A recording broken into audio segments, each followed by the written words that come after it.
இஸ்ரவேல் ஜனங்களை பாபிலோனில் உள்ளவர்கள் சிறைப்படுத்தி போனாங்க. இப்போ ஆண்டவர் தீர்க்கதரிசி மூலமா ஒரு காரியத்தை சொல்றாரு. நான் உங்களை சிறைப்பட்டு போக பண்ணின பட்டணத்தின் சமாதானத்தை தேடி அதற்காக கர்த்தரை விண்ணப்பம் பண்ணுங்கள். அதற்கு சமாதானம் இருக்கையில் உங்களுக்கும் சமாதானம் இருக்கும் அப்படின்னு சொல்றாரு. அது எப்படிங்க?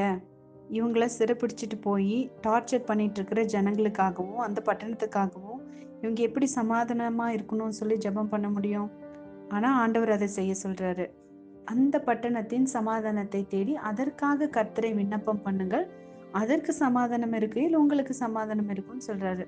அது போலதான் இந்த நாட்கள்ல நமக்கு விரோதமா யாரு செயல்பட்டாலும் அவங்களுக்காகவும் அவங்க குடும்பத்துக்காகவும் நம்ம ஜெபம் பண்ணும்போதுதான் நம்மளும் சமாதானமா இருக்க முடியும். இல்லைன்னா நம்மளோட சமாதானம் பறி போயிடும். இது கேட்கறதுக்கே ஆச்சரியமா இருக்கு இல்லையா?